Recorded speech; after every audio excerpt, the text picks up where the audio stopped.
Abra sua Bíblia comigo no livro de Êxodo, capítulo 12.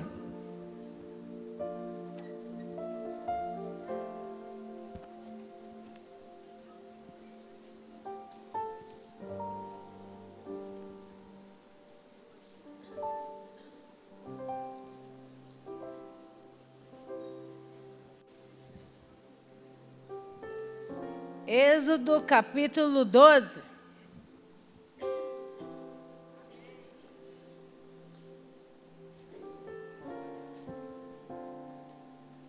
Você achou? Diga amém. Diz assim o Senhor para nós essa noite.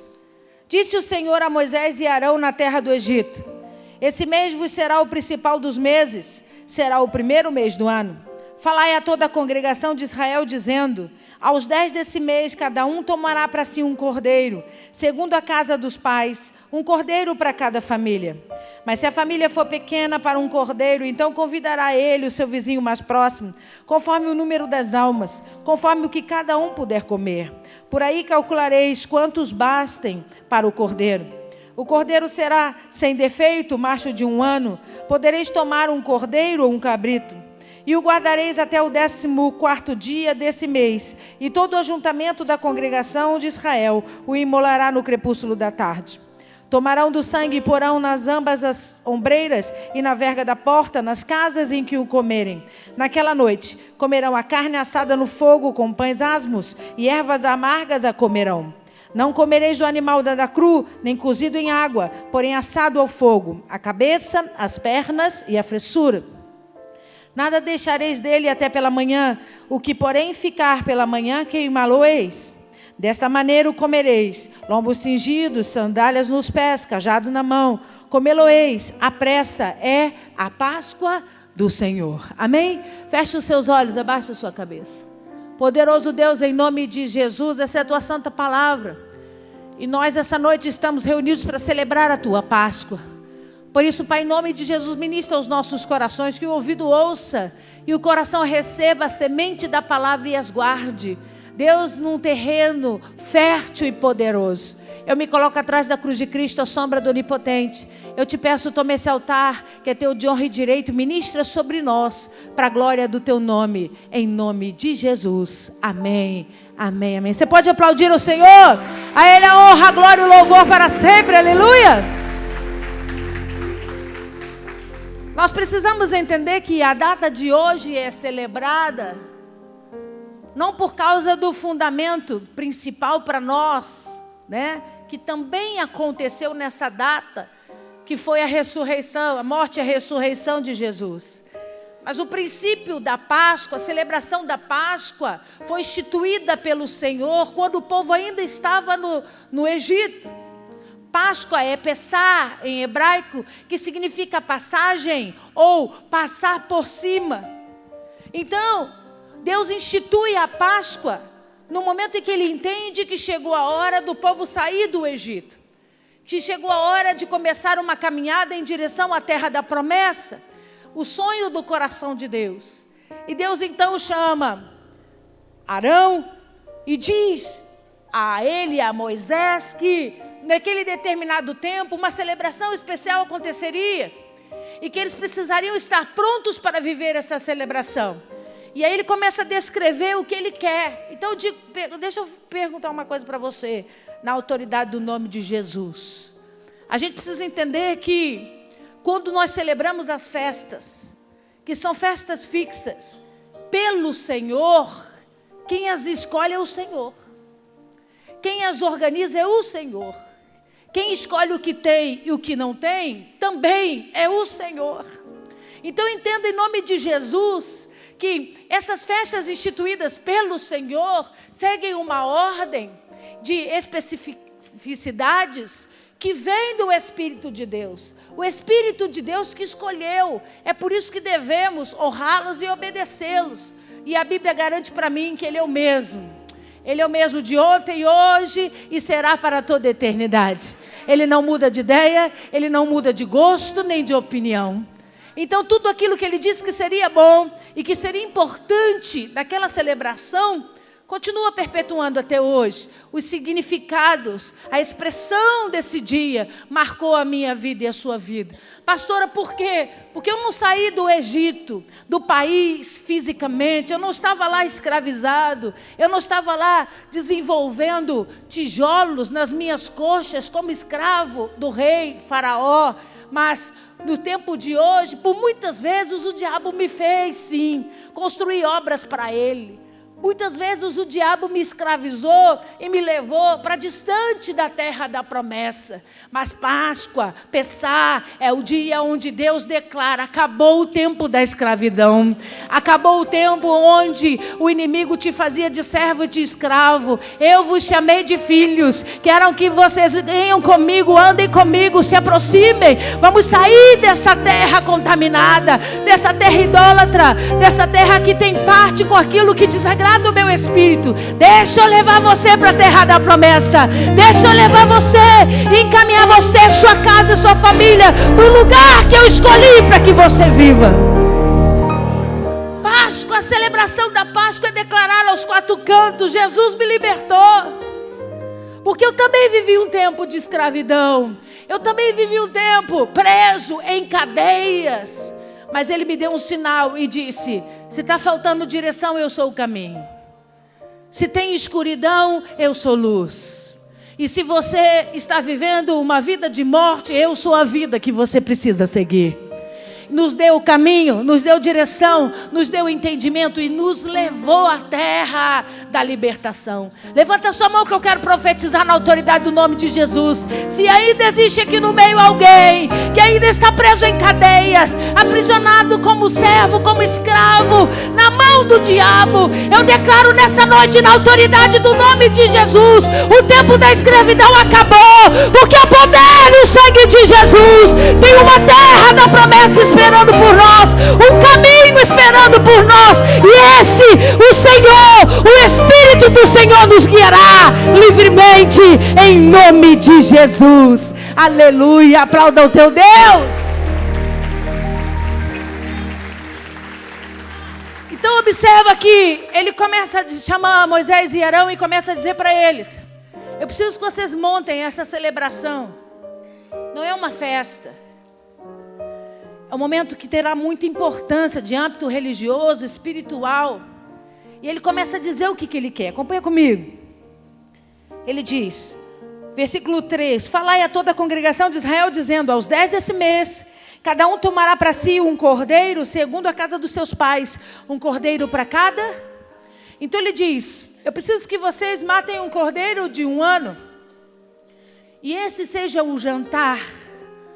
Mas entenda, se a sua casa, se a sua família tem um tamanho bom, uma casa boa, grande, com bastante pessoas, e você sabe que a sua casa e a sua família dá conta de comer um carneiro inteiro, ok. Mas se vocês são poucos, se unam aos seus vizinhos, porque eu preciso que vocês entendam, não pode sobrar um pedacinho dessa carne.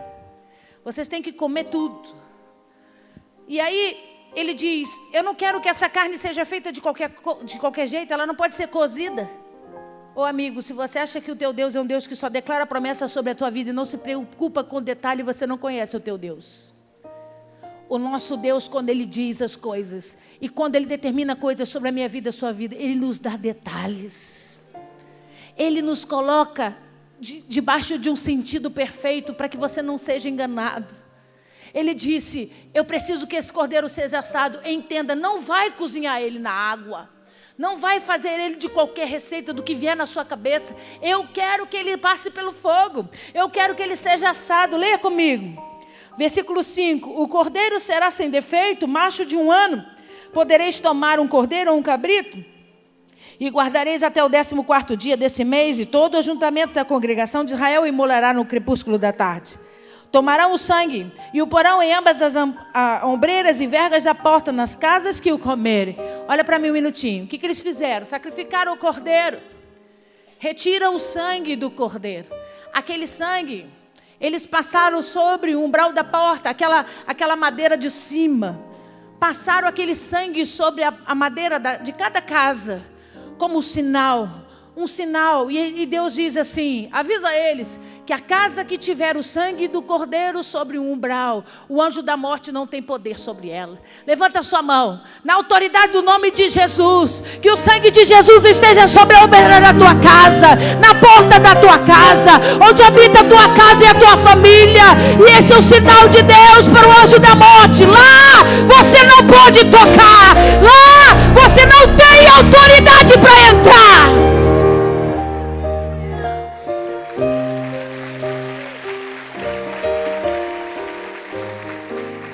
Versículo 8. Naquela noite comerão a carne assada no fogo, com pães asmos e ervas amargas a comerão. Então não era para comer o carneiro com geleia de hortelã, que a gente gosta, né? Quantos gostam de carne de carneiro aqui? A gente come com outras coisas, mas ele escolheu o prato, ele disse, não. Eu quero que a carne do cordeiro seja assada e seja servido com pães asmos. O que é o pão asmo, pastora?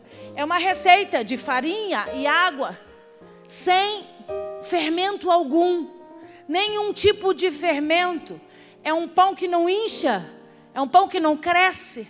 A forma e o tamanho da massa é a mesma. Quando ele é assado, ele permanece, não tem alteração sobre a massa. É por isso que você vai ler esse texto mais na frente, o apóstolo Paulo pregando. E ele diz, ei, não seja como a massa dos pães levedados com fermento. Quantos lembram desse texto? Paulo estava dizendo, não seja aquele que cresce ou diminui de acordo com aquilo que é colocado dentro de você. Seja você mesmo, na sua essência, puro, genuíno, e viva a obra que Deus tem para você. Então ele diz, eu preciso que você asse a carne do cordeiro e faça pães asmos, pães sem contaminação, sem fermento algum, farinha, água, um pouco de sal, um pouco de azeite, se você quiser, mas zero fermento. E ervas amargas. Ele não disse, coloca uma coisa boa sobre a mesa, algo que seja agradável a você. Ele diz, eu quero que esse cordeiro seja comido com ervas amargas.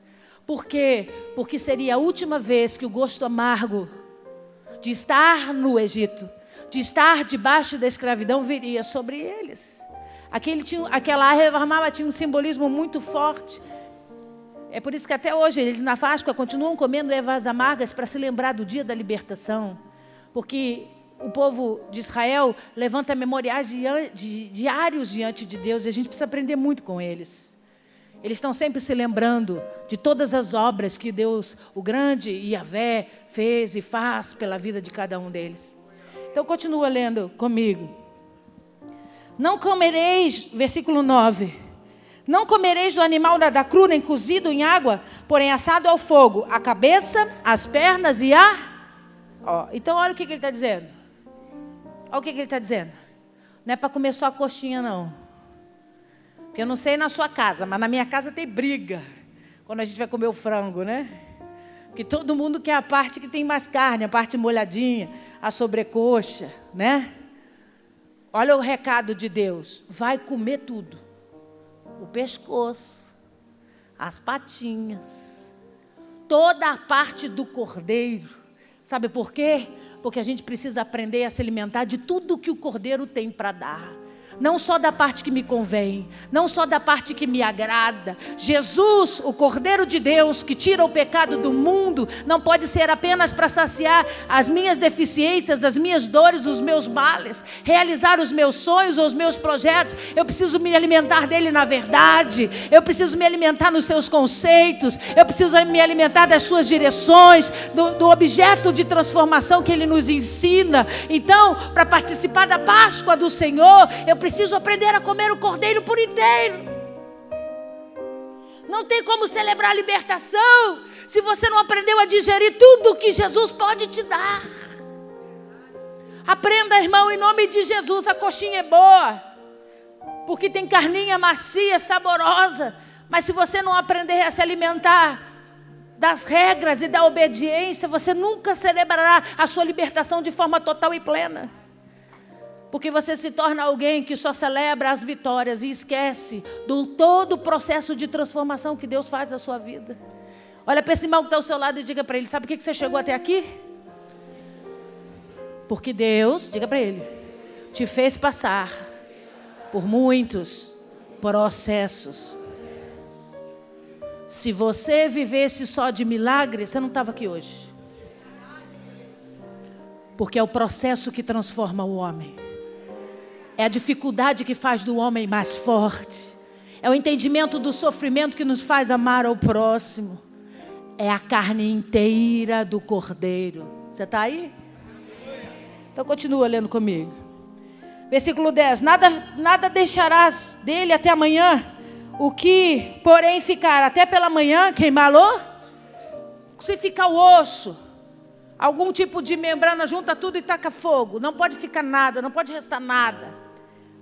Versículo 11. Dessa maneira, o comereis, lombo cingido, sandálias nos pés e cajado na mão. Comê-lo-eis à pressa. É a Páscoa?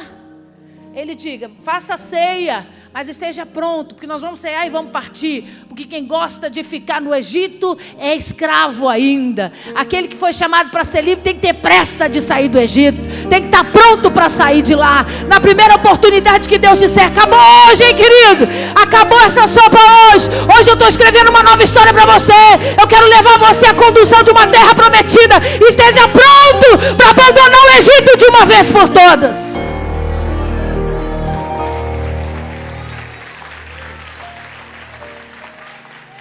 Então entenda, querido, que a Páscoa é uma festa judaica de muitos e muitos anos atrás, celebrada todos os anos pelos nossos irmãos judeus, exatamente para se lembrar da libertação do Egito, de um tempo de escravidão e de uma caminhada em direção à terra que eles estão e se encontram até o dia de hoje. Então todos os anos, na festa de Peshá, eles se lembram quando Deus deu ordem a Arão e a Moisés para que eles se preparassem, celebrassem esse jantar e estivessem prontos para partir, porque tinha acabado o tempo da escravidão.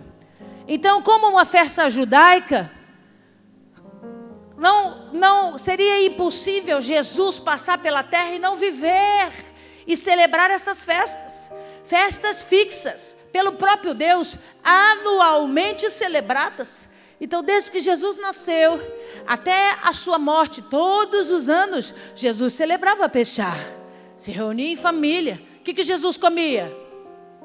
O que Jesus comia?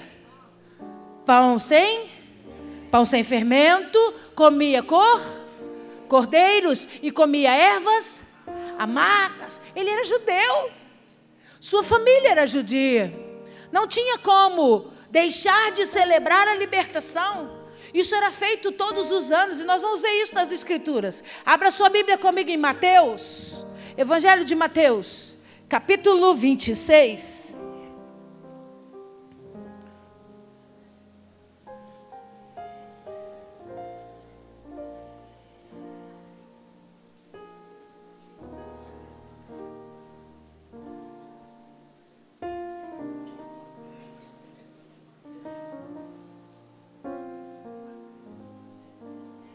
Mateus capítulo 26, eu quero o verso 17.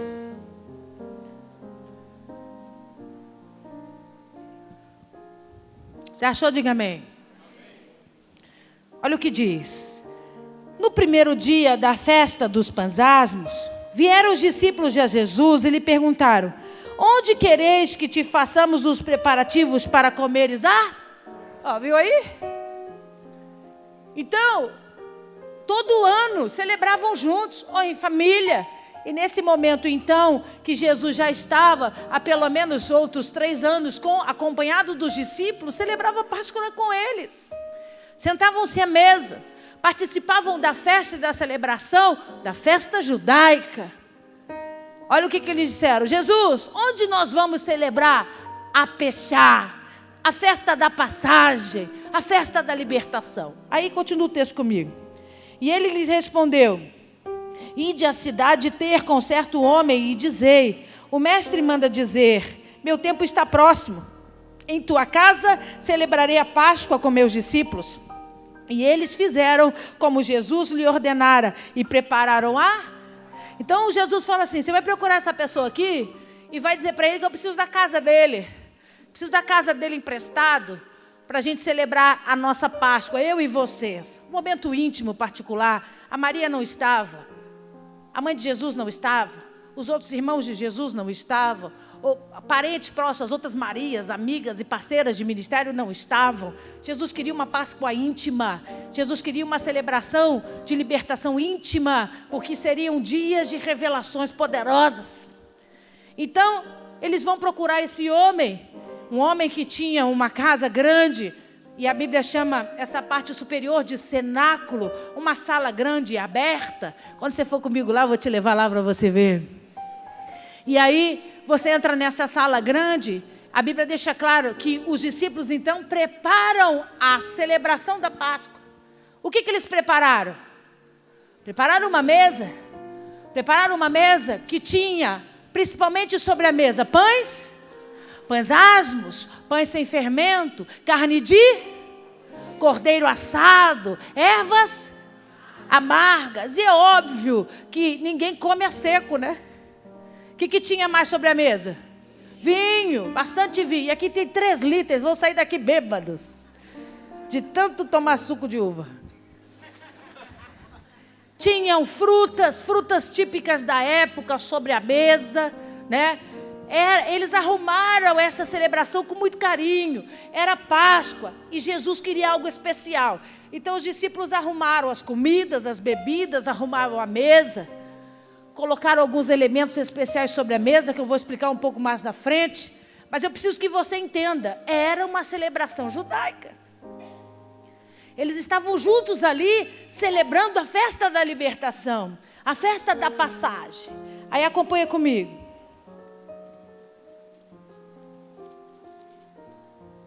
Versículo 20. Chegada a tarde, pôs-se ele à mesa com os 12 discípulos. Está aí, Jesus e os 12 discípulos. Vamos recebê-los com carinho, aplauda ao Senhor. Pelos comilões. Rapaz, ontem, quantos estavam aqui ontem? Levanta a mão.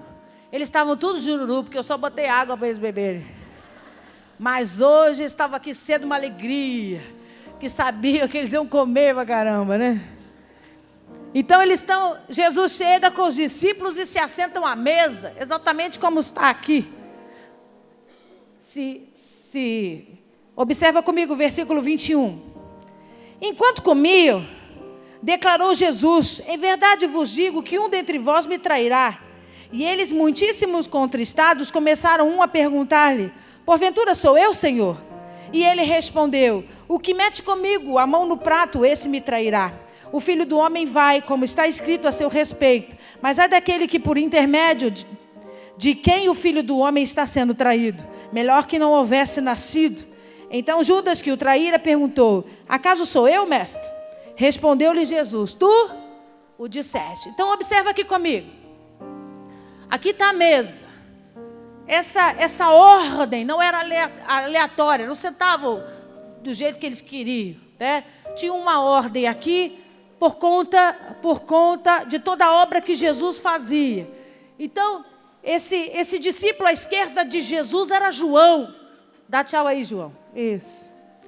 João sentava sempre à esquerda de Jesus sobre a mesa. Por quê? Porque era o queridinho, né?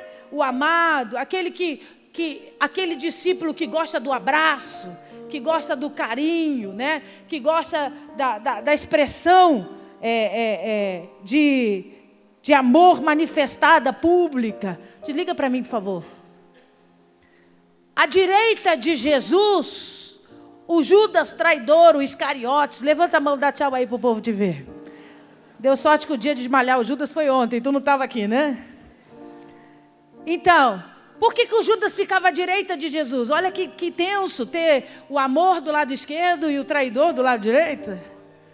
Porque o Judas era o tesoureiro, precisava estar perto de Jesus, havendo algum tipo de necessidade para comprar, que ele precisasse de qualquer coisa. Era o Judas que patrocinava, ele ficava com a bolsa, lembra da história? Ele que ficava com as moedas, com o dinheiro. Então ele se assentava sempre à direita de Jesus. E logo depois do Judas, o Pedro. Dá tchau aí, Pedro. Isso. O Pedro que ficava ali próximo, sempre sentava próximo para ouvir as explicações e entender tudo aquilo que Jesus estava por falar. Nesse momento, começa uma conversa esquisita e Jesus diz que algum que está sentado ali à mesa o trairia. Cria um desconforto, né? Todo mundo começa a se olhar, e é claro que, por mais que a gente não queira viver essa experiência, passa uma dúvida: será que sou eu? O que eu estou fazendo de errado? Será que eu é que vou fazer esse papel de traidor? Essa dúvida começou a rolar. Abre a sua Bíblia comigo, por favor. Vamos ler João. Vamos passear um pouquinho, amém? Vamos ler João, capítulo 13.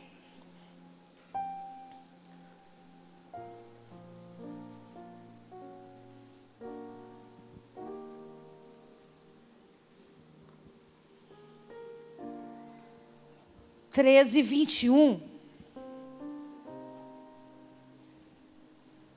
João 13, 21. Você achou? Diga amém. Ditas estas coisas, angustiou-se Jesus em espírito e afirmou: em verdade vos digo, que um dentre vós me trairá. Então, eles estão comendo, e estão comendo mesmo. E aí, de repente, Jesus faz uma pausa e diz assim: um de vocês vai me trair.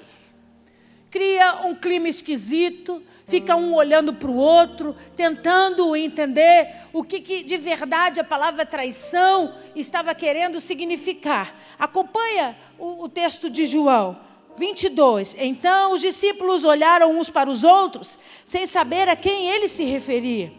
Ora, ali estava aconchegado a Jesus, um dos seus discípulos, aquele a quem ele... Quem que era? Olha lá o João, com a cabecinha no colo, no ombro de Jesus. João, aconchegado no ombro de Jesus, pertinho de Jesus. Observa o que diz as Escrituras. 24. A esse fez Simão Pedro sinal, dizendo-lhe: pergunta a ele quem se refere. Todo discipulado tem um fofoqueiro, irmão. Todo discipulado tem um que acusa. O Pedro, quando Jesus falou quem é que vai trair, ele sabe que o João está lá no ombrinho, pertinho de Jesus. Ele faz sinal para o João e diz: pergunta para ele, pergunta aí para ele, tu está aí ó, pertinho. Pergunta para ele quem é que vai trair. O Pedro lá do outro lado, e observa que o Pedro é que estava sentado do lado do Judas, né? Mas ele olha para o João e pede para ele te falar aí, para ele dedurar quem é. Continua lendo o texto. 26. Respondeu Jesus: é aquele a quem eu der o pedaço de pão molhado. Jesus responde para quem? Para o João. Ele não fala para a mesa toda. Ele fala para o João. Os outros estavam comendo, distraídos, comendo. E aí o João pergunta: Jesus, quem é que vai te trair? A resposta de Jesus para João foi: aquele que eu der o pão molhado, um pedaço de comida, né? Molhada. O que significa isso, pastora? Eles tinham sobre a mesa uns copos também com água e tipo um molho, umas folhas que salgavam a água. Ele não molha no vinho, né? Mas ele molha aquele pedaço de comida e dá na boquinha do Judas. Faz aí, Jesus. Faz aí para eles verem. Tá todo o João fica ligado, né? Porque Jesus disse para ele que ia fazer. Então ele pega o pão, molha o pão e dá na boquinha do Judas.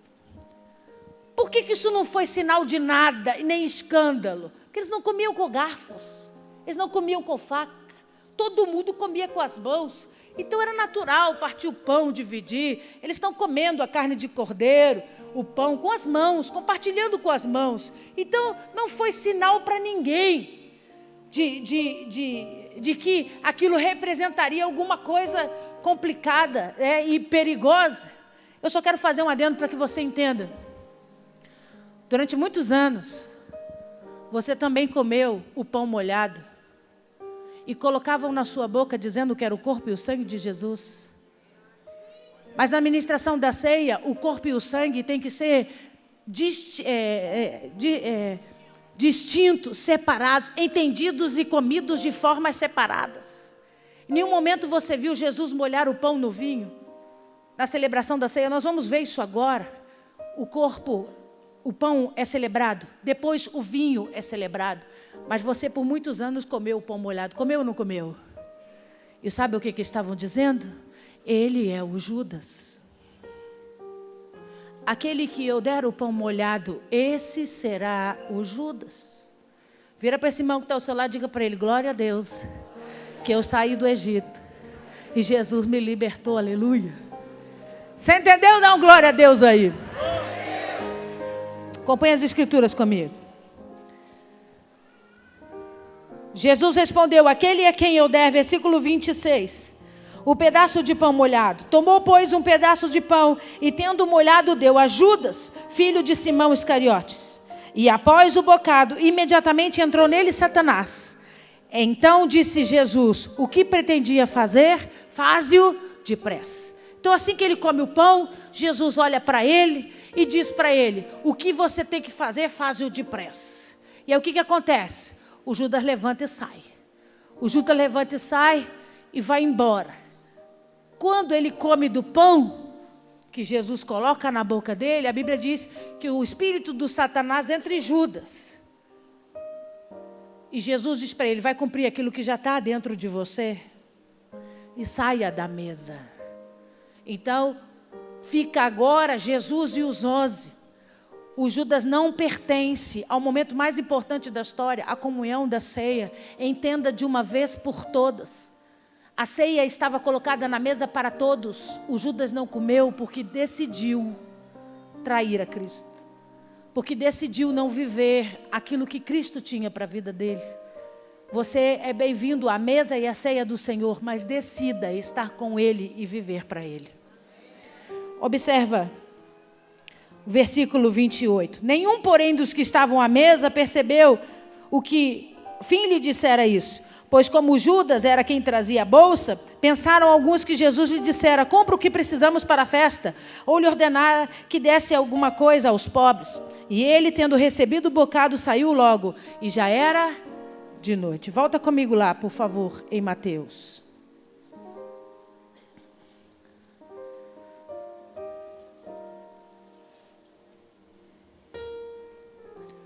Mateus capítulo 26. Até aqui você entendeu? Agora então, Jesus vai instituir a nossa ceia, a ceia sagrada, separada do Senhor. Ele vai começar a instituir a ceia. Capítulo 26, verso 26.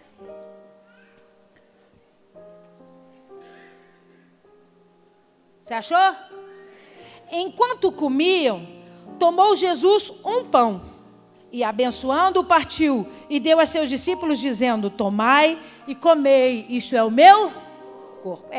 Então, esse é o princípio da ceia que você sabe, né? É o princípio da ceia, da instituição da ceia do Senhor. O que você não sabe é que, observa o carinho que o texto dá. Ele diz: Jesus pegando um pão. Está escrito assim ou não está? Não era um pão qualquer. Era algo especial.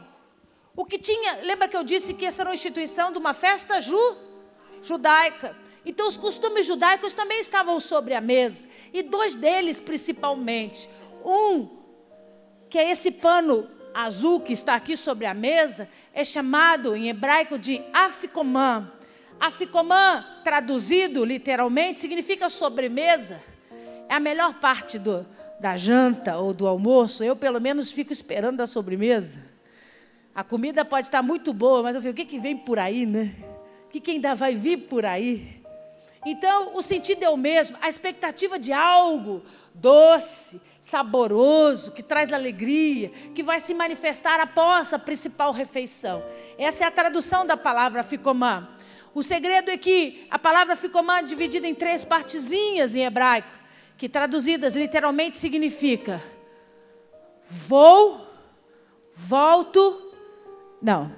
venho, vou e volto. A palavra ficomã é dividida em 3 pedaços: venho, vou e volto. Será que você consegue alcançar quem vai viver essa experiência? Os nossos irmãos judeus não alcançaram. Mas essa é a expressão do Afikoman. E no Afikoman, debaixo desse pano azul, tem 3 pães asmos. 3, um em cima do outro. Que eles chamam, o primeiro representa o papai Abraão. O do meio, que é envolto em panos, representa Isaac, o filho da promessa. E o último representa Jacó. Os 3 ficam juntos debaixo do manto, desse pano azul bonito e decorado.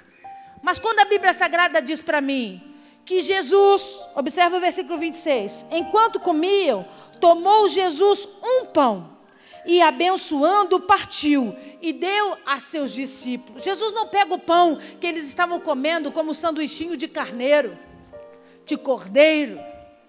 Jesus pega o pão do Afikoman. Jesus pega o pão que está envolvido em panos, que é exatamente o que representa o Isaac, o filho da promessa. Esse pão envolvido em panos brancos representava o filho da promessa, a expectativa da chegada do Messias. Para você entender como é que isso é tão importante em Israel, na festa de hoje, o Afikoman é escondido pela casa. E as crianças é que acordam e procuram o Afikoman por toda a casa. Porque o judeu está declarando, é essa nova geração que vai reconhecer e encontrar o Messias de Israel. Mas sabe o que a gente faz? A gente esconde os ovinhos de Páscoa. A gente faz as pegadinhas do coelho. E ensina as nossas crianças a procurar aquilo que não existe, que está debaixo de encantamento e de mentira. Ao invés de anunciar a volta do Messias de Israel. Então, ele vai e pega o Afikoman, pega esse pão e volta em panos. Vamos lá, Jesus. Ele pega o pão envolto em panos, levanta. A Bíblia diz, e dando graças, ele parte o pão. E quando ele parte esse pão, fica todo mundo olhando para ele, porque não era um pão para se comer naquele momento. Não era prática se comer aquele pão naquele momento. Aquele era a representação do Messias. Aquilo só se fazia depois que toda a ceia acabasse. Eles começam a observar que Jesus estava fazendo algo específico, especial naquela noite. Ele parte, ele diz, esse é o meu. Ele estava dizendo, durante a vida toda de vocês comeram o Afikoman, que representava o pão de Isaac embalado num pano branco. Mas hoje, vocês estão comendo o pão do Messias com o Messias. Vocês estão comendo o símbolo do Messias de Israel com o Messias de Israel. Então ele parte o pão, dá um pedaço para um lado, dá o outro pedaço para o outro, e eles começam a partir o pão e comer o pão contritos, em silêncio, porque algo poderoso veio sobre eles. O entendimento teórico já existia, mas aquela experiência até aquele momento não tinha acontecido. Aquela experiência viva até aquele momento não tinha acontecido. Então eles começam a entender que o negócio ficou sério. Que o negócio traz realidade sobre os fatos e o conhecimento dele. Eles estão comendo o pão do Messias com o Messias. Quantos gostariam de estar sentados naquela mesa, naquela noite? Quantos gostariam de experimentar o privilégio de comer o pão com o próprio Messias? Observe o que diz as Escrituras. Versículo 27. A seguir, tomou um cálice. E tendo dado graças, o deu a seus discípulos, dizendo, bebei deles. Então observa, ele não diz, tomando o seu cálice. Porque ele estava tomando vinho, sim ou não? Sim, ele estava comendo, ceia. Comendo cordeiro, comendo pão, ervas amargas, frutas. Ele tinha um cálice de vinho, dele, pessoal. Mas a Bíblia Sagrada não diz que ele toma o seu cálice. Ele diz, tomando um cálice. Porque não era o mesmo. Era algo especial e separado. Na mesa da festa da Páscoa judaica tem um cálice especial, que é chamado de cálice de Eliahu. Eliahu é Elias em hebraico. O cálice que ficava cheio com vinho, mas que ninguém bebia. Porque representava a expectativa da vinda daquele que transformaria a nação e o Estado de Israel. Elias é aquele que não passou pela morte. Ele subiu aos céus. Quantos lembram da história? Então, até hoje, você pode ir em qualquer sinagoga de Israel, chega lá, tem uma cadeira separada ilustre. Aqui nós temos, está escrito, reservado para pastores. Mas lá em Israel, na sinagoga, tem uma bonita, feita de mármore, escrito Eliyahu. É a cadeira do Elias, ninguém senta lá, porque vai que ele quer vir cultuar essa noite. Por quê, pastora? Não é doideira? Não, amigo, ele não morreu. A Bíblia diz que ele não passou pela morte. Ele está vivo, em algum lugar, eu sei, mas não vou te contar hoje não. É segredo. Então eles estão esperando, se ele quiser cultuar hoje, especificamente, e a igreja estiver cheia, tem que ter uma cadeira para o Elias. Ó, que honra receber o Elias no culto.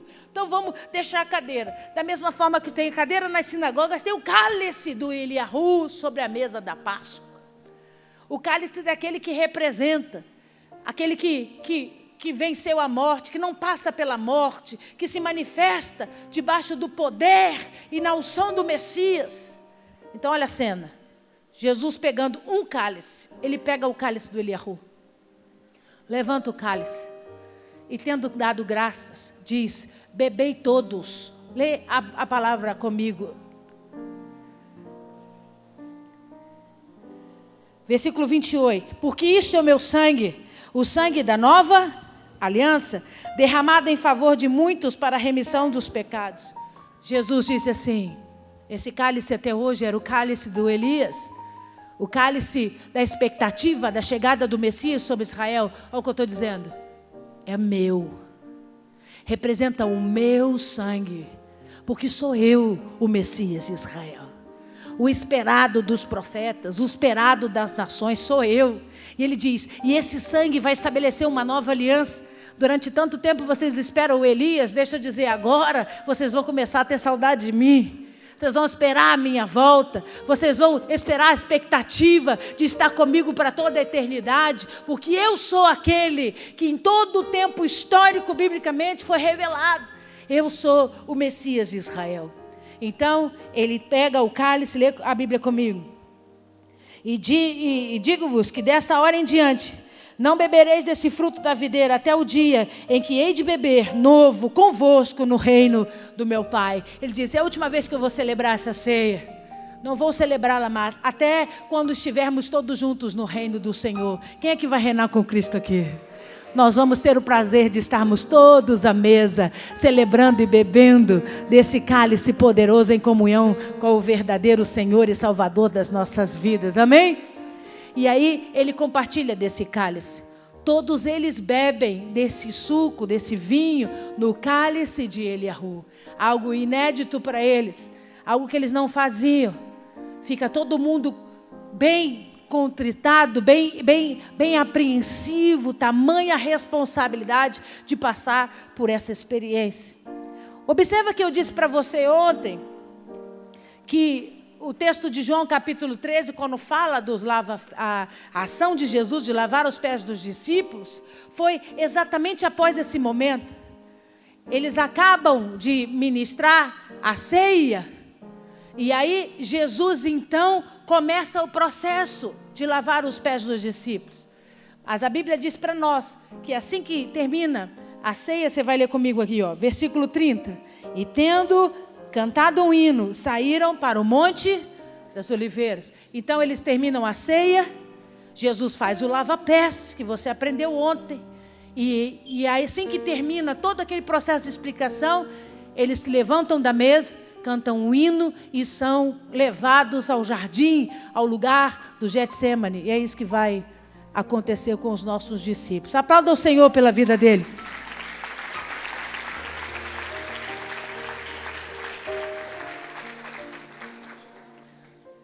Já era bem tarde.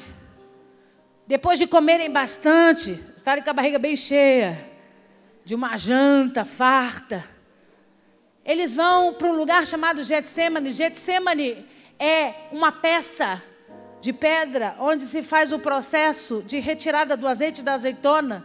Essa peça chama Getsemane, que se chama lugar da prensa. Então, aquele jardim passou a se chamar Getsemane por causa da quantidade de azeitonas que lá existia. E por causa da produção de azeite que lá se fazia. Começa a projetar para mim. Felipe, por favor. Então, eles chegam no Getsêmani, já bem tarde da noite, você conhece a história. Jesus diz para ele, nós viemos aqui para orar. Se distancia dos demais discípulos, pede os 3 principais. Quem eram? Pedro, Tiago e João. Diz para os 3 principais, gente, se aproxima de mim, fica perto de mim, vamos orar. Eu vou um pouco mais adiante, faça as suas orações aqui. E a Bíblia diz que por 3 vezes, Jesus volta e os discípulos estão dormindo. E ele então, pela última vez, volta e diz para eles, agora não tem mais tempo, eis que o traidor está se aproximando, eis que o traidor está chegando para cumprir o seu propósito. Foi um momento difícil para Jesus, mas foi exatamente o que eu ministrei ontem. Ele sabia que ele era o Cordeiro, o único que podia se sacrificar pelos outros. É por isso que ele tem comprometimento com o propósito. É por isso que ele não desistiu quando seus amigos os abandonaram, porque ele entendia que que diferente de todos nós, só ele poderia cumprir aquele propósito. Então, mesmo não tendo apoio dos seus amigos, mesmo não tendo apoio daqueles que acompanharam a sua estrada ministerial, ele segue em frente para cumprir o propósito.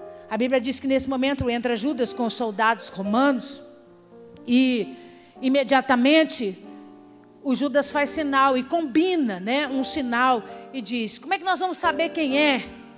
O Judas diz, eu vou dar um beijo nele. E o Judas se aproxima de Jesus e o beija na face. Jesus o chama de amigo. E ele, naquele momento, aqueles soldados perceberam que ele era o traidor. Com paus, com armas, armam a situação e prendem Jesus. A Bíblia diz para nós que quando você for a Jerusalém, isso vai ficar muito claro para você, porque o jardim do Getsemane fica no alto, e a casa do sumo sacerdote, o Caifás, fica embaixo, só uma rua de descida. Então eles prendem Jesus e levam imediatamente Jesus para a casa do Caifás, porque já era tarde da noite, e naquela época Israel não poderia se fazer prisões naquele horário. Tinha que se esperar o dia amanhecer, mas eles não podiam correr risco. Eles não podiam deixar Jesus solto, o plano estava pré-estabelecido. Ele tinha que ser preso para não causar mais as confusões que eles, na cabeça deles, entendiam. Então Jesus é levado preso de forma ilícita para a casa do Caifás, para que eles não pudessem perder a oportunidade de tê-lo. Então levam Jesus para a casa de Caifás. Quando chega na casa de Caifás, o amarram com as mãos e os pés, descem Jesus por um buraco na parede. Ele passa a noite toda amarrado em cordas, sem tocar os pés no chão, com os braços levantados, os pés amarrados. A noite toda, a madrugada toda naquele buraco. E só pela manhã, bem cedo, eles retiram Jesus de lá e levam Anás, o outro sacerdote, para começar o processo de julgamento. A Bíblia diz que Anás devolve Jesus a Caifás, e Caifás então leva Jesus a Pilatos. Quando chega diante de Pilatos, era a festa da Páscoa. E os romanos, para ficarem de bem com os judeus, para fazer o tipo político que é bonzinho, que não trabalha debaixo de ameaça e constrangimento, soltava um preso na festa da Páscoa, era costume. Então, Jesus chega aprisionado, ele tem que soltar um preso, e naquele momento estava tudo armado para que ele soltasse Barrabás. Jesus chega ali, é sentenciado, ele olha para aquelas pessoas, Pilatos diz, pelo amor de Deus, será que é isso que verdadeiramente vocês querem? Eu não vejo dolo nesse homem, o que esse homem fez para merecer isso? Mas a multidão é incitada a gritar, que eles decidem, eles preferem Barrabás do que Jesus. E infelizmente até hoje é assim, o mundo grita a favor dos filhos dessa terra e contra o Filho de Deus.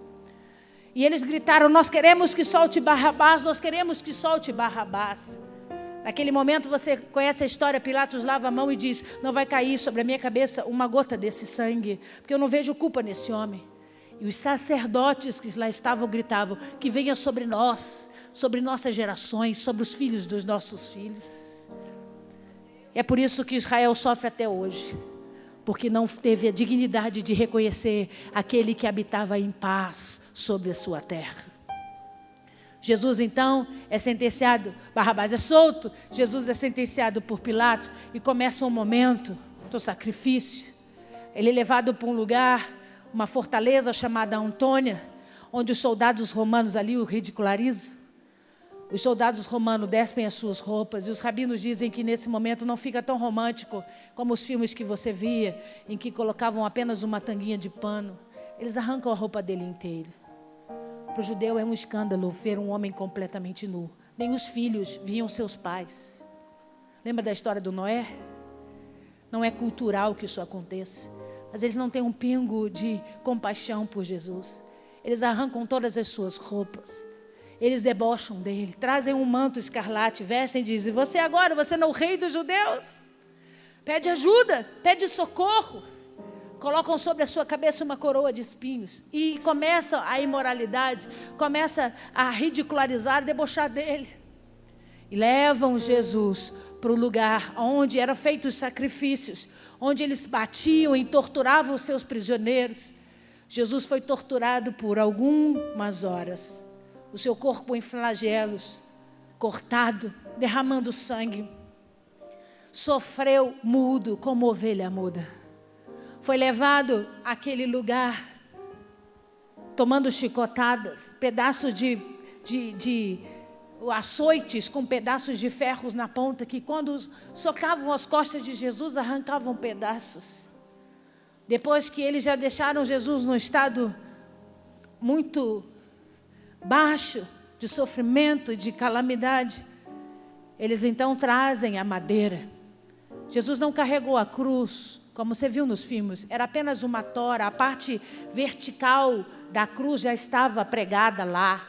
Ele só carrega o tronco na horizontal e ele passa por toda a via dolorosa, carregando aquele tronco nas costas.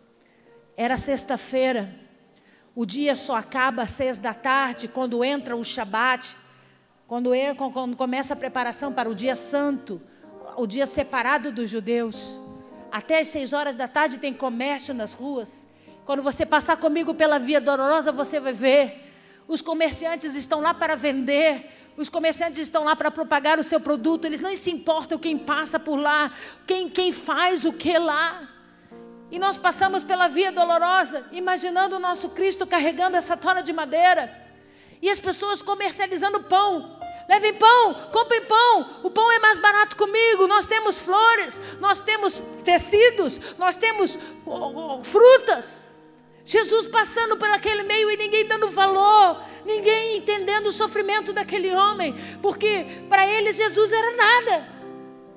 Existia um pequeno grupo que o seguia, porque o viu pregar, porque o viu ensinar, porque não entendia o motivo de tanto ódio. Deixa eu dizer uma coisa para você, querido.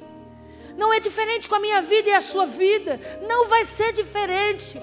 Toda vez que nós decidimos fazer aquilo que Deus insiste para nós, como propósito, como promessa, as pessoas não vão dar valor se a vida tem nos ferido, se a vida tem nos paralisado, se nós estamos sofrendo demasiadamente pelo propósito. Eles não estão nem aí, porque são egoístas, buscam os seus próprios interesses. Não foi diferente com Jesus. Ele atravessa toda a via dolorosa. E quando ele chega ao pé do Gólgota, o Gólgota é chamado de Gólgota, porque a tradução é caveira. O monte de pedra tem olhos, o buraco do nariz e da boca, exatamente como um crânio humano. Ele chega ali, a tora da cruz é pregada ali. Os pregos furam seus pés, suas mãos. Ele é colocado no meio de 2 ladrões. E ali começa o processo de sofrimento. E eu pergunto para você nessa noite, além de algumas mulheres, onde estavam os discípulos? A Bíblia fala de João. Mas onde estava o Pedro? Onde estavam os outros? 12 sentaram à mesa, 11 celebraram a ceia. Mas na hora do maior momento de dor, aonde estavam os discípulos? Com medo de sofrerem retaliações. Não espere de ninguém. Se você tiver que viver o propósito, faça por você. Porque talvez na hora do momento ápice da sua trajetória, você vai encontrar poucos. Seja maduro para entender que Jesus passou por isso. E Ele, naquela dor, passa por aquele momento de dificuldade, sangrando. Abra sua Bíblia comigo, Isaías capítulo 50.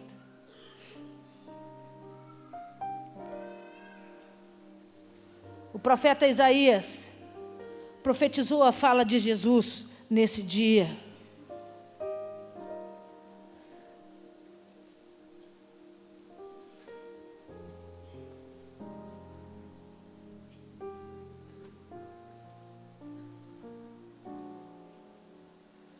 Isaías 50, verso 6.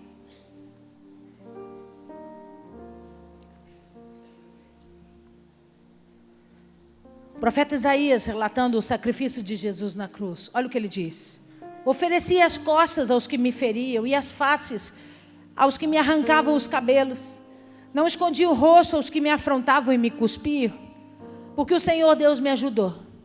Pelo que não me senti envergonhado por isso, fiz o meu rosto como um cesto, e sei que não serei envergonhado. Perto está o que me justifica, quem condenará comigo? Apresentemo-nos juntamente, quem é o meu adversário? Chegue-se para mim. Eis que o Senhor Deus me ajuda. Quem há que me condene? Eis que todos eles, como um vestido, serão consumidos. A traça os comerá. Olha a frase de Jesus. Eu estava lá, passei pelo sofrimento, dei o meu rosto para eles baterem, dei minha face para eles cuspirem. Eles feriram o meu corpo, dilaceraram as minhas costas. Mas sabe qual era a única certeza que eu tinha? Deus estava comigo.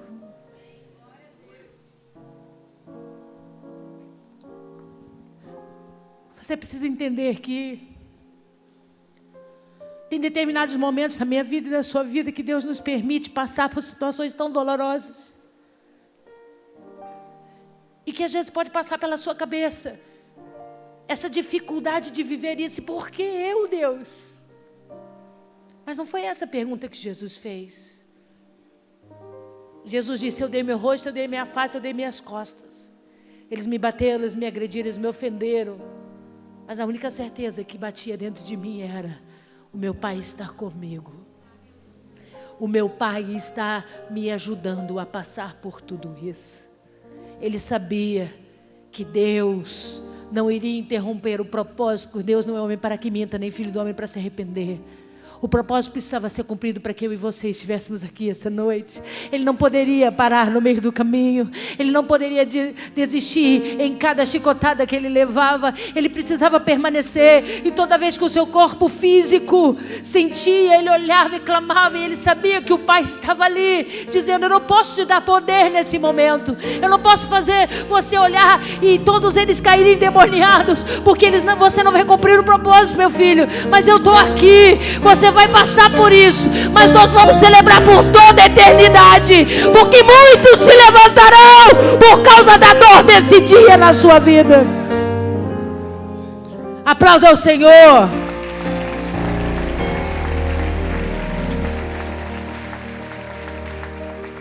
Vamos lá em Marcos capítulo 15. Já vou terminar.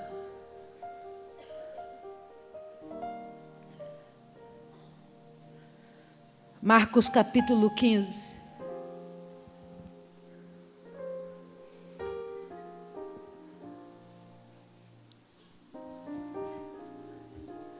Evangelho de Marcos capítulo 15, verso 34. Diz assim: a hora nona, chamou Jesus em alta voz: Eloi, Eloi, yamá sabactame, que quer dizer: Deus meu, por que me desamparaste? Alguns dos que ali estavam ouvindo isso diziam: vede, ele chama por Elias. E um deles correu a embebecer uma esponja de vinagre e pôs na ponta de um caniço e deu-lhe a beber, dizendo: deixai, vejamos se Elias vem tirá-lo. Mas Jesus, dando um grande brado, expirou, e o véu do santuário rasgou-se em duas partes, do alto para baixo. Então observa comigo. No maior momento, no ápice da sua dor, no ápice, porque o processo de crucificação é muito doloroso e pode demorar horas. E a pessoa morre não só pelas dores físicas, mas por sufocamento. O pulmão é exprimido, o peso do corpo começa a ceder.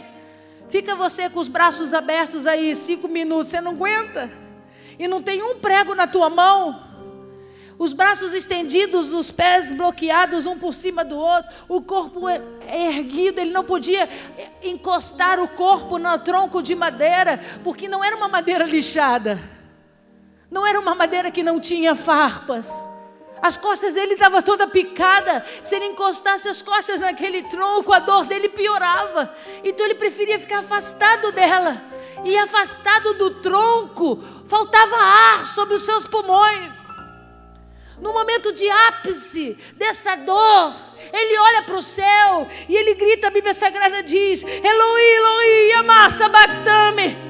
Ele diz: Deus meu, por que me desamparaste?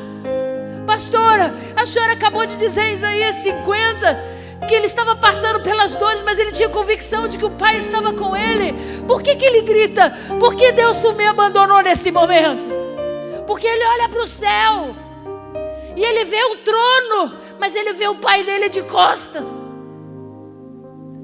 Ele não enxerga o seu Pai de frente, observando a sua dor. Deus se encontra de pé no trono, mas de costas. E ele olha e diz: Eloi, Eloi, lama sabachthani. Ele diz: por que agora os teus olhos não estão sobre mim? Não era falta de amor, querido. Deus não tinha desistido. É porque nenhum pai consegue ver o seu filho naquela situação sem se manifestar.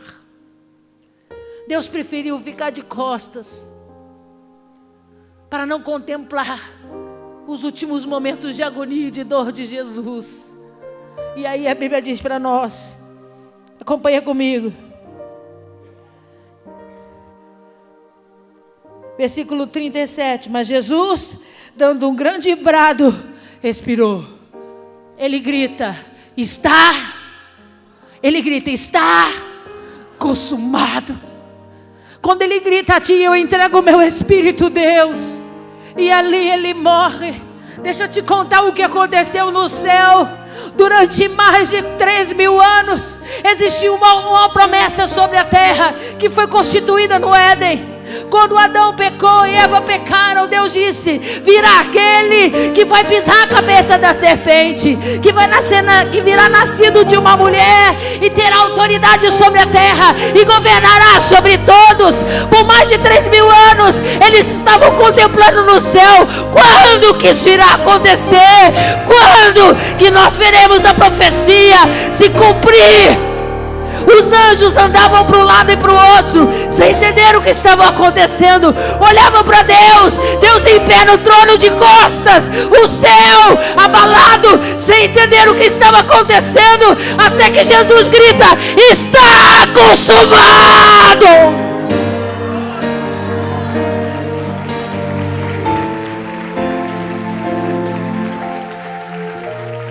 Amigo, o terremoto começa a acontecer. O mundo espiritual vira uma confusão danada, porque agora os anjos entenderam. A profecia se cumpriu. É hoje que o diabo foi sentenciado. Ele não pode mais tocar no ungido de Deus. Ele não pode mais destruir aquele que o sangue de Jesus foi derramado.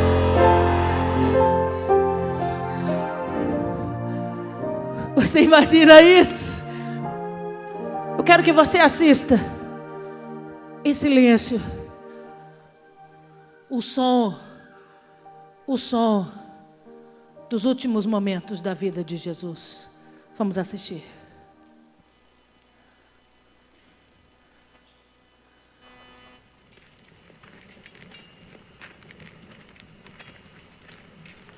Lago Damesh Hana Hayau לאהוב. דת מרלן, הנה נתו משיחה, ברא דהלאה. ענה ענה. גוטפה!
למה עזבתני?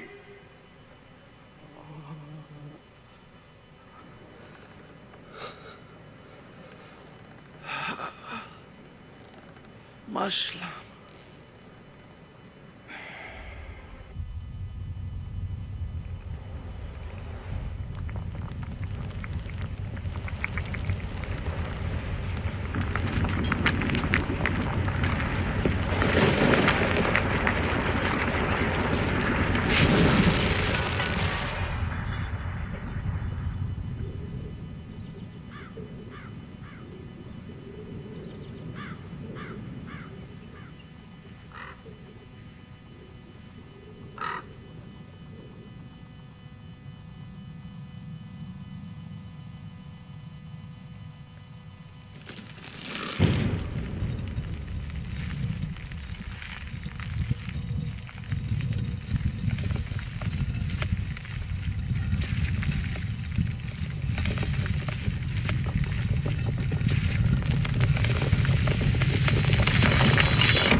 Aleluia.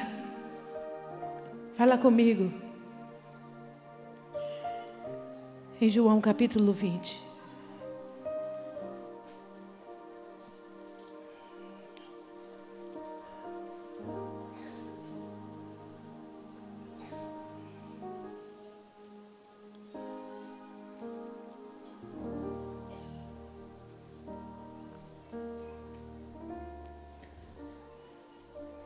João capítulo 20, verso 2 diz assim: Então correu e foi ter com Simão Pedro e com outro discípulo a quem Jesus amava e disse: Tiraram do sepulcro o Senhor e não sabemos onde o puseram. Saiu, pois, Pedro e outro discípulo e foram ao sepulcro. Ambos corriam juntos, mas o outro discípulo correu mais depressa do que Pedro, chegou primeiro ao sepulcro. E abaixando-se, viu os lençóis de linho, todavia não entrou. Então Simão Pedro, seguindo, chegou, entrou no sepulcro. Ele também viu os lençóis e o lenço que estivera sobre a cabeça de Jesus e que não estava com os lençóis, mas deixado no lugar à parte. Então entrou também o outro discípulo, que chegara primeiro ao sepulcro, viu e creu, pois ainda não tinham compreendido a Escritura, que era necessário ressuscitar ele dentre os mortos e voltar aos discípulos outra vez para casa. Você conhece a história? As Marias chegam lá, têm experiência de ver o anjo, de ver Jesus como um jardineiro. E ele anuncia a elas: por que procurar entre os mortos aquele que vive? Por que vocês procuram Jesus? Ele não está aqui, ele ressuscitou. Vai, avisa os discípulos e a Pedro que ele ressuscitou. Elas saem correndo e quando chegam no lugar onde os discípulos estão reunidos, elas dizem: o corpo de Jesus não está lá. A notícia que foi dada pelo anjo e pelo jardineiro é: o sepulcro está vazio, ele ressuscitou. Então João e Pedro correm até o jardim. E quando chegam no jardim, o João passa à frente do Pedro, sai correndo e entra. Quando ele entra, ele vê o sepulcro vazio. O João chega na porta, a pedra removida, mas ele não tem coragem de entrar, as pernas se enfraquecem. O Pedro vem por detrás, corta o João e entra. E o Pedro então observa, da mesma forma que o João observou, que os lenços que enrolaram o corpo de Jesus estavam lá sobre a pedra. Mas o Pedro observa algo especial. O Pedro observa que não só estavam os lençóis, mas também o lenço que cobria o rosto de Jesus, dobrado e colocado à parte, exatamente como está ali na imagem. Por que alguém que ressuscita dentre os mortos tem o cuidado de levantar e dobrar o lenço que estava sobre a sua face e deixar dobradinho? Ô amigo, você levanta para trabalhar, não dobra os lençóis da tua cama. Você sai de casa e deixa tudo lá bagunçado, é ou não é? Você diz: estou com pressa. Você acha que uma pessoa que ficou morta, que ressuscitou, não tem pressa de sair do sepulcro, não tem pressa de ver a vida, não tem pressa de ver a luz? É claro que ele tinha pressa de sair. Por que Jesus para dobrar o lenço e deixar o lenço dobrado sobre a pedra? Olha aqui para essa mesa. Por causa disso aqui, por causa da cultura judaica, toda mesa instituída de comida sobre os judeus, a forma como o lenço está significa muito. Se você chega numa mesa de um jantar que está toda bagunçada a comida, mas os lenços estão dobrados, qualquer um que olhar aquela mesa vai entender: eles estão comendo ainda, eles não terminaram. Observa os lenços. O lenço está dobrado. Ninguém usou o lenço para limpar a boca e as mãos. Se o lenço está dobrado, eles se levantaram por algum motivo, mas vão voltar, vão continuar a ceia.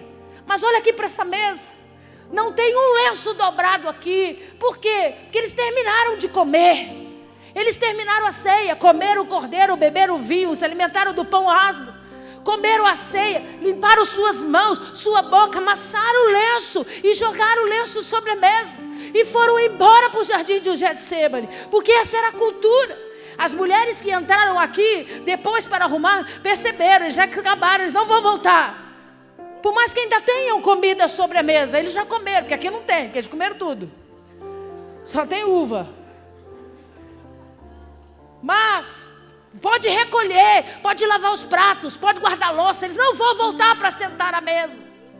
Então entenda, meu filho, em nome de Jesus, ele não sai daquele sepulcro de qualquer jeito, porque o nosso Deus se preocupa com detalhes. Ele quer que você entenda a mensagem por completo. Ele quer que você tenha certeza da obra que ele está fazendo na sua vida.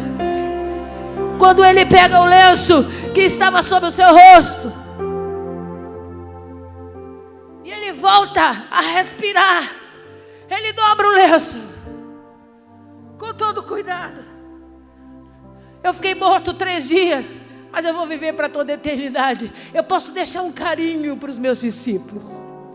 Eu posso deixar uma manifestação de carinho para eles. Ele dobra o lenço, deixa o lenço lá em cima do sepulcro, dobradinho, bonitinho, exatamente como você está vendo. Quando o João chega, ele fica na porta, ele tem medo de entrar, ele vê os lençóis bagunçados. Mas o Pedro entra. E o Pedro olha os lençóis sobre o chão, mas observa com carinho o lenço dobrado. O Pedro era judeu, irmão. O Pedro sabia o que aquele lenço dobrado estava querendo dizer. Jesus estava dizendo para o Pedro: Pedro, eu posso ter ido por um instante, Pedro, mas eu não acabei, Pedro. Eu vou voltar, Pedro. Eu vou voltar para cumprir tudo aquilo que eu disse que eu faria. Esperai por mim, anunciai a minha volta aos 4 cantos, porque eu só termino, Pedro, quando eu me sentar com todos os meus filhos no reino do meu Pai. Aleluia. Fique de pé no seu lugar.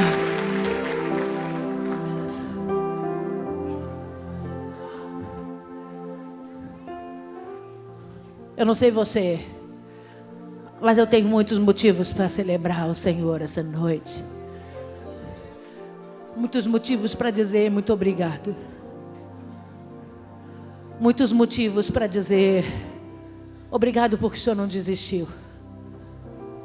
Porque se o Senhor tivesse desistido, o que seria da minha vida? Se o Senhor tivesse desistido, não tinha caminho para mim. Eu não teria como voltar. Eu não teria como me aproximar do Pai. Que eu não teria o direito de me refazer ou começar uma história novamente. Vida não faria sentido algum sem Jesus. Eu quero que no dia de hoje, onde nós celebramos a ressurreição dele, a vitória dele sobre a morte, você possa cantar com seus lábios e declarar com o seu coração toda a sua expressão de gratidão e amor. Vamos adorar a Ele que vive nessa noite, em nome de Jesus. Foi tão triste ver o seu olhar, Se você sabe, adore ao a Senhor. dor que ali sentia.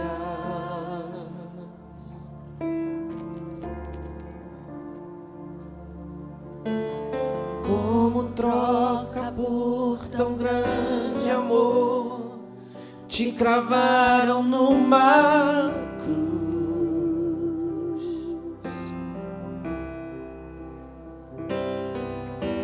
Ninguém mais poderia além de ti perdoar os meus pecados.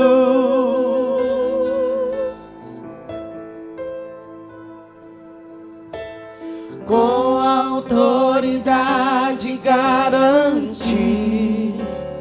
vida eterna e paz.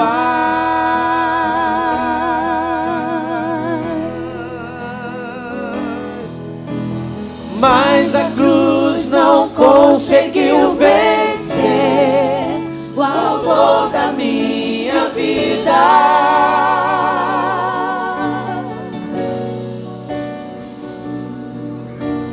Aleluia, Cristo reviveu, entre nós vive outra vez.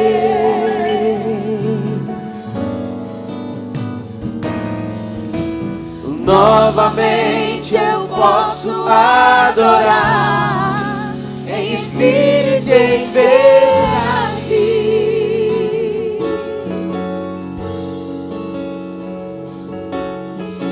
Declarar de novo meu amor a Jesus, meu Rei, meu Salvador.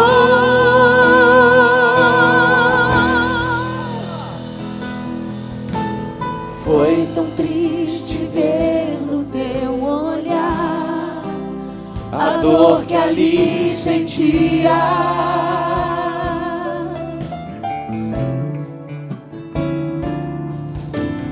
Como troca por tão grande amor, te cravaram numa cruz. Oh, ninguém mais poderia além de ti, aleluia, perdoar os meus pecados.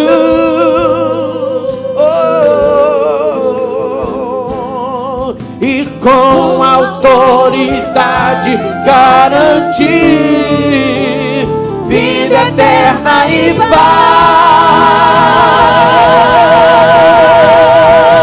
Aleluia! Mas a cruz não conseguiu vencer o autor da minha vida. Não venceu, não venceu! Aleluia! Cristo reviveu. Ele vive! Nós vive outra Ele vive outra vez! Ele está aqui, aleluia! Novamente eu posso adorar em espírito e em verdade.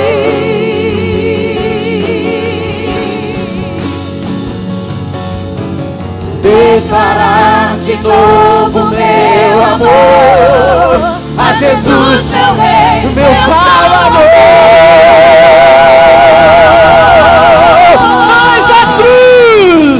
Mas a cruz, levante suas mãos, querido, e adore Ele. Não venceu. O autor da minha vida. Aleluia, aleluia, Aleluia. Cristo reviveu entre nós Vive outra vez.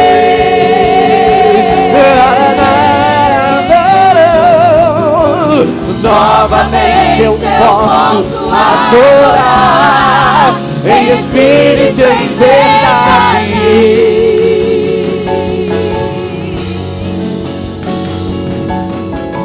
Declarar de novo meu amor a Jesus, meu meu Rei, Rei, meu meu Salvador.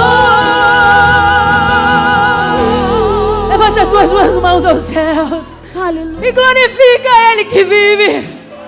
Glorifica Ele que cumpriu todo o propósito pela minha vida e pela tua vida. Adore aquele que debaixo de um amor incondicional suportou as dores e a cruz para que nós tivéssemos vida e vida em abundância. Oh, querido, não desista. Oh, querido, não deixa o medo, não deixa as circunstâncias te abaterem, te roubarem do propósito. Ele não paralisou para que você não viesse a paralisar. Ele terminou a obra para que você também vivesse a sua obra por completo. Deixa nessa noite aquele amor que suportou tudo, aquele amor que carregou sobre si todas as dores, ser derramado sobre você. Diga comigo: Senhor Jesus, eu te agradeço por toda a obra. Eu quero, Jesus, viver a tua vida, o teu propósito, o teu querer. Me ajuda, assim como o Pai te ajudou, em nome de Jesus. Aleluia. Aplauda Jesus. Glória a Deus. Diga: Ele vive. Diga: Ele vive. Aleluia. Eu posso ouvir um glória a Deus aí. Aleluia. Senta a sua mão. Eu vou ministrar a bênção apostólica, mas você não vai embora não. Hoje é dia de festa. Você abraça o seu irmão, beija ele, olha ele nos olhos e diga: se você não tinha esperança, o recado hoje foi para você. Ele vive, tudo pode acontecer. Não existem impossíveis para Ele. Aleluia. Obrigado, Jesus, por essa noite. Obrigado pela celebração da vida.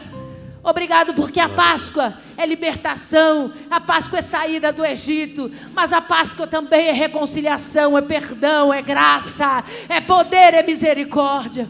Estabelece todos os fundamentos da Páscoa em nossa casa, nossa família, nossas vidas, no nome poderoso de Jesus.